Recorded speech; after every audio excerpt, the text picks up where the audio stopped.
All right, this is a segment I like to call Scott's Swing Trades. So I'm in a swing trade right now, and it's not very often that I am in swing trades because you can never control what happens after hours or before the market opens. So I'm looking at swing trades right now, shorter term swing trades, longer term swing trades I don't really care so much about, but I am in a stock called PANW, Palo Alto Network. So we're up after hours, pretty nicely up to 206, so up $1.30. What I was looking at today, I always take a peek into the premiums, and I'm going to show you why I'm in this. So they had a massive spike through on the daily chart, broke this most recent high that I was taking a peek at 213.14, and we had a little bit of a sell-off with a ton of volume near the end of the day. So has a nice little upper wick right now, and it looks like it's at a new high, so why would I buy? Well, I'm going to buy because when in doubt, zoom out. So I'm zooming out right now, and I'm looking at its all-time highs at 213.63. And I think that we have a ton of volume here.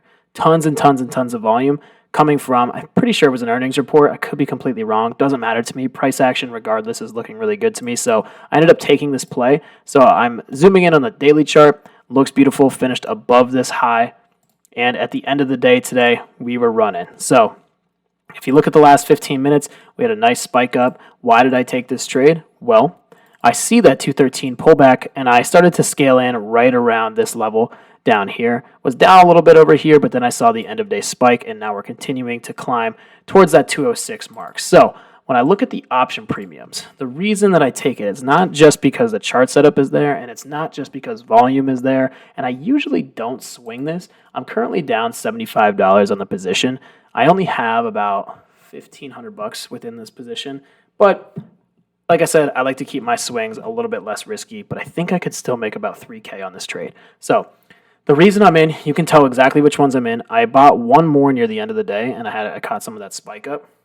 I'm in 215 calls for next week, right? It's a little bit further out of the money, so I don't have as much intrinsic value, but I really do think that I'm going to get to that 213, 214 tomorrow, if not by Friday.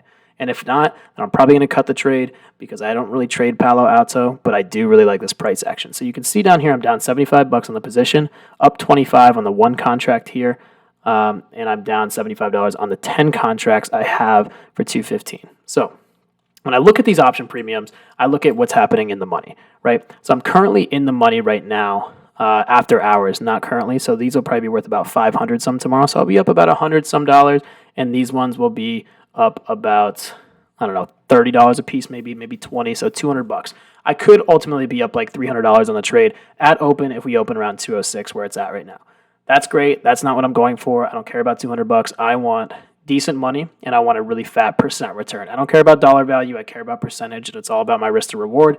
And I could have thrown 20 grand in this. I could have thrown 10 grand in this. I could have thrown $100 in this. It doesn't matter how much money you have, how much you're playing with. It all depends on the percentage and the R multiple. The R multiple is your risk to reward. If you're going to lose 100, make sure you're about to make about 300 or 400 on the other side. So you have a massive risk to reward ratio, which gives you the reason to go into a trade with confidence. So this is my trade. I'm looking at the premiums right here. The 205s are about $400 a piece. Okay, they're going to be a little bit different. Probably going to be around this 500-ish mark if we can open up around that 207-ish, 206.50. But if we break the high of the day from today, that 207.30, and we start running, we're going to go up to that 210, 213 mark, 214. So when I took this trade, they were about $110 a piece, $118 a piece, but in the monies, as you can see, are $410. So if we get towards that 213 and it goes up to 215, like I think it's going to, and we're going to start running and crack new highs, and we get that volume spike that I'm seeing on the daily chart, you can see this run up right here on the daily. Let me go back. You can see all the volume coming in. Massive spike in volume. Here's another massive spike in volume, and then it started to run a little bit more. I think that's exactly what's going to happen tomorrow. So we have been seeing this as a trend. It's right around this 205 right now, so we need to get above 207.38 to push towards this 210.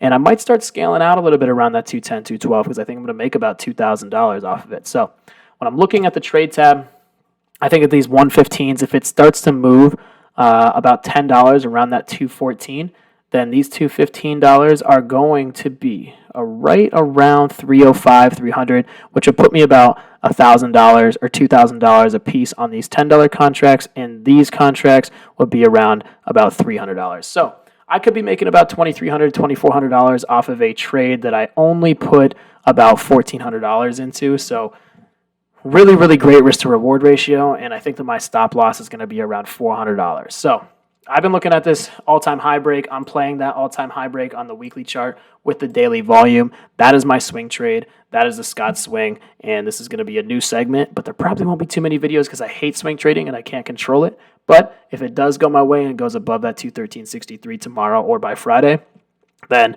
maybe we'll make a lot more Scott swing trade videos because we'll be on a roll, baby. So I know people are seeing the video go crazy after hours. It's really kind of hurting me that I didn't get involved with it.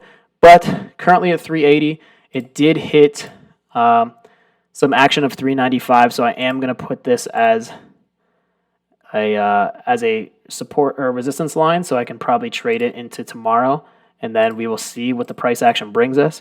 But there is going to be a major gap down once this opens up tomorrow if it holds up here. So keep everything on your radar between PANW and NVIDIA, and I'm also watching Snowflake because I had a really nice gap down tomorrow. So be careful of those gap fills, and PANW, you're looking beautiful. So pray for me, everybody.